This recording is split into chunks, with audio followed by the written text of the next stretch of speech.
Bobcat time. This winter I pulled the Bobcat out to actually plow some snow, and it started beeping and telling me fuel 0.3. And if you look up that, it says something to wiring disconnect or some kind of wiring issue with the fuel. And then my gauge would say that I'm out of fuel. And it would beep for a while and then it would stop, and then it would beep for a while and stop. So I did some research, and the closest thing that I can find of what's wrong is the fuel sender, or the wiring to the fuel sender. So I bought a new one, and I'm gonna put it in, and well, let me rephrase that. I hope to put it in because every Bobcat, from the reviews that I've looked at, their fuel senders are in different locations slightly, and some of them you can't get to. I saw where my fuel sender's at, and it's going to be tough, but I might be able to get to it and pull it out and put the new one in. So that's what we're going to try in this video.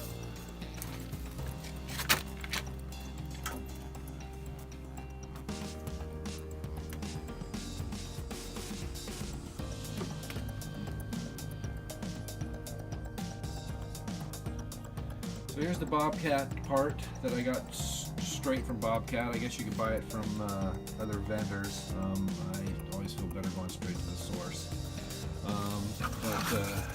Sorry, I don't have a tripod, so it's a little shaky here.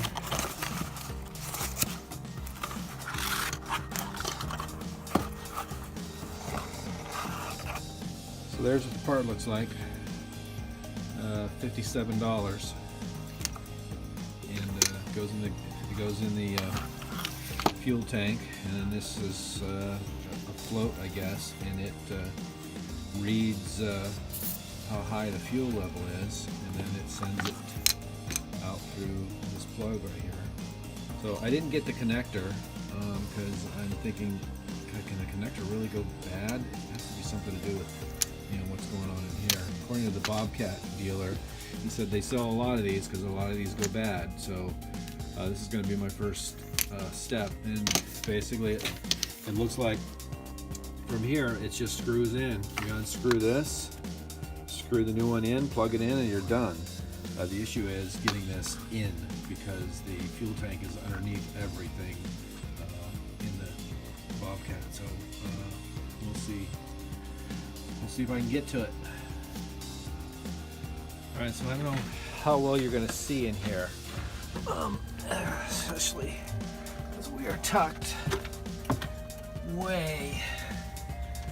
I should probably get a flashlight. But the fuel sender, you can just make it out.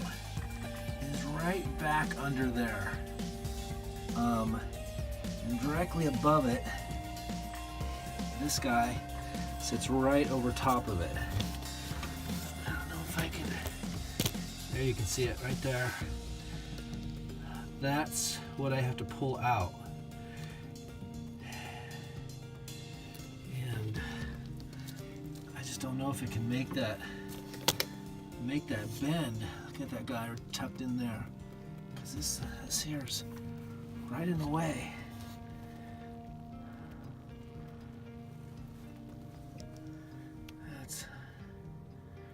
That's gonna be tough. All right, so here's my first problem. Is this wiring harness right here runs right down and sits right on top of the fuel sender, and it's wedged in between the fuel sender and the I don't know what this is, the hydraulic pump, I assume. But it's wedged in right in between those. So I loosened it up to try and give me some slack, but it's pinned in there. So I'm gonna try and get a hammer and a piece of wood and pound it to try and get it away from that fuel sender. so that I can unscrew it. Right now I can't because it's sitting right on top of it. So that's what I'm working on right now. I had to loosen up this wiring harness by a clip right here that it was clamped in, and then this was screwed in up here, so that allowed me to loosen it up to give me a little bit more freedom. Well, that worked. I basically used it's so hard to work in here, this piece of wood, and I stuck it up against that line there, and it popped right out of the way. So I got that clear. So now it's just that fuel sender. Oh, hey, look at that! I can zoom in. Will it focus? Oh yeah, there we go. Getting that fuel sender out. So I gotta unclip the connector, and let's see how much space we have to pull that out. All right, so I got the plug undone in there, and then I took a pair of long needle nose pliers and a paper towel, and I went all around the perimeter of that fuel sender in there to clean up any of the debris, so that when I open that up, crap doesn't fall down into the fuel tank. So I'm not sure. See if I can get another shot in there for you. Zoom in. Looks like there's still some stuff that's around it. I'll try and clean that up a little bit. But you can see I got no room to unscrew that. So we'll give it a try. I'm going to try using these channel locks. Right here to reach in there and unscrew it. I wedged my iPhone in here, so hopefully you can, actually the only problem is now I got the iPhone in the way. I can't see. Holy crap, this is a pain in the ass.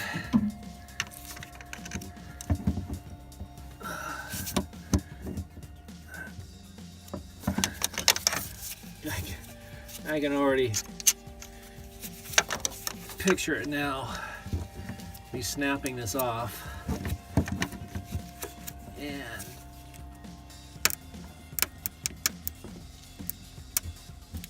God, I got no room to turn it.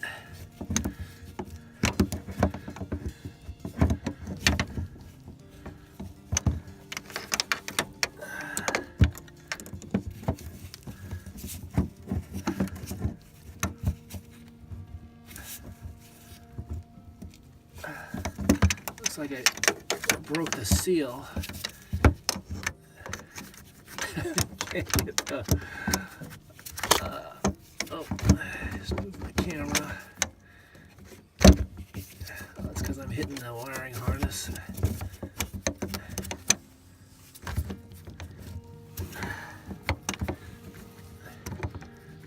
Alright, my camera's in the way because I can't see, so I'm gonna have to come back to you.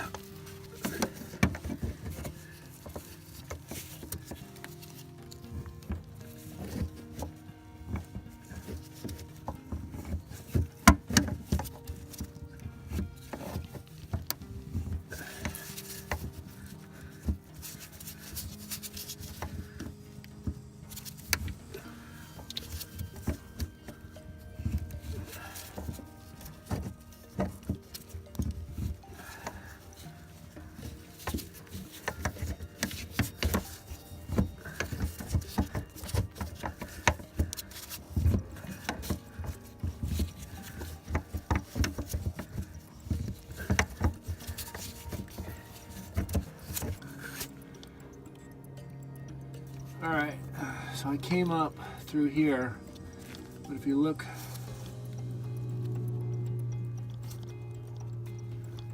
there we go, right down in there, float.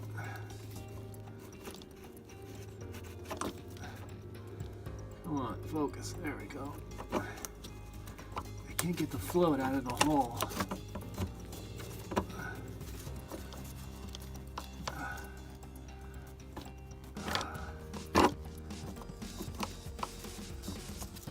I'm going to put the camera down and see if I can maneuver that. But you can see I pulled this up right in between there. So I'll put the camera down, see if I can wiggle it out. I got the sucker out. You can tell it's worn a little bit. Not sure if you can see that, but this is the old one. I basically just took the channel locks and just slowly gripped the hell out of it and just kept turning it. So it got a little chewed up, but I got it out.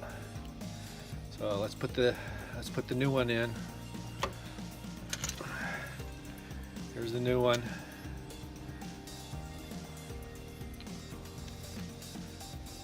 It's a little bit different, but let's give it a whirl.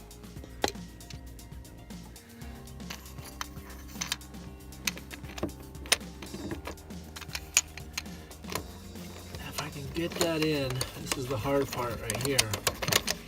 Getting that little float because of this angle that I gotta be at.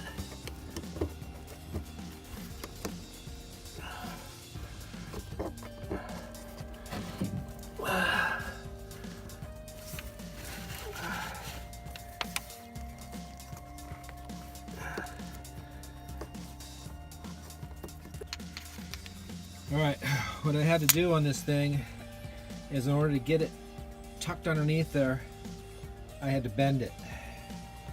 So if you look at this, not sure how well you can see that.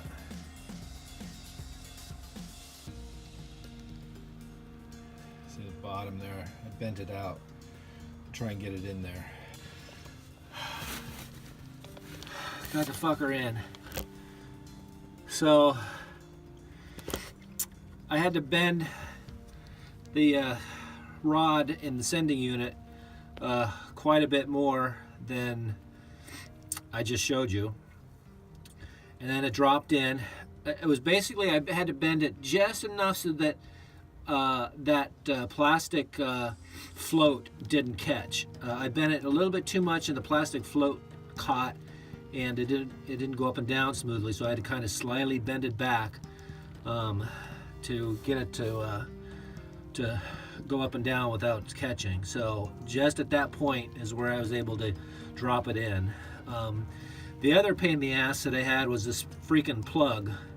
I had there's a clip on this plug, and the way that the threads tighten down on the sending unit puts the clip on the back side, and I could not get the plug in with the clip on the back side, which is where it is right now in this shot that I'm showing you.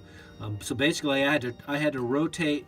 I had to unscrew the sending unit back around 180 degrees so that the clip tab was facing this side, and then I had to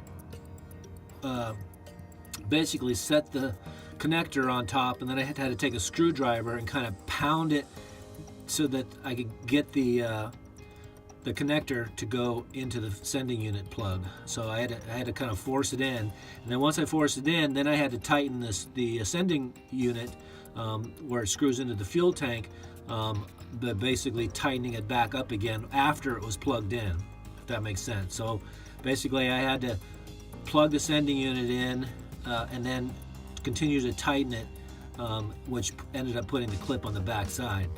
So if somebody new is looking at this and they see this sending unit, they'll see there's no clip here. Well, the clip is on the back side, so basically you would need to, if I were to change this out again, I would need to unscrew it counterclockwise until I saw that the clip that holds the connector on, and then unclip it, and then continue to unscrew it.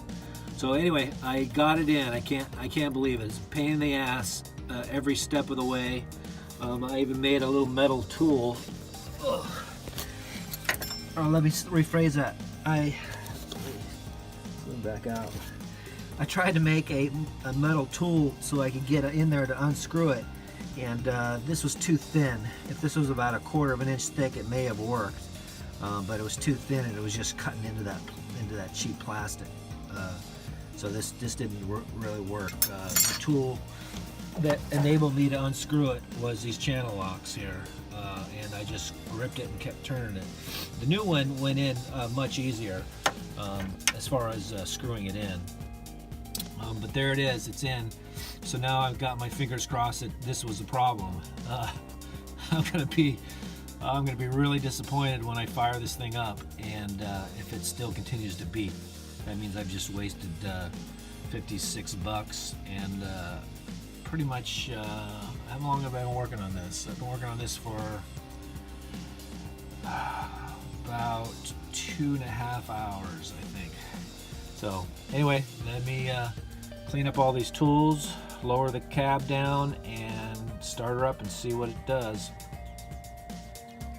Well, while I have you here, I know what my next project's going to be, and that is my control valve rebuild. Let's see if I can get you in here. My control valve is leaking one of those ports somewhere, so I have I bought a complete repair kit for this control valve, and I'm going to completely rebuild it. It's a little overwhelming when you look at all the washers that come in the kit, but this has been leaking for a little while, and it's slowly getting a little bit worse. I got a little bit of hydraulic fluid sitting in the bottom here, so subscribe to the channel if you want to see someone rebuilding the control valve for the first time and see how it goes. I have no idea how much Bobcat would charge to rebuild this, but this thing is massive. It's this entire control valve. Every single one of these hydraulic lines has to be removed to pull that entire block out down there. So I am a little afraid, but I'm gonna tackle it. So subscribe, and you'll get notified. Oh, and click the little bell too. If you do subscribe, click the bell. That way you'll know when I post a new video on working on this thing. It's always a challenge, and I'm learning something new every day. Hopefully what I'm showing you will help you with your skid steer. All right, thanks. Let's try to power this thing up.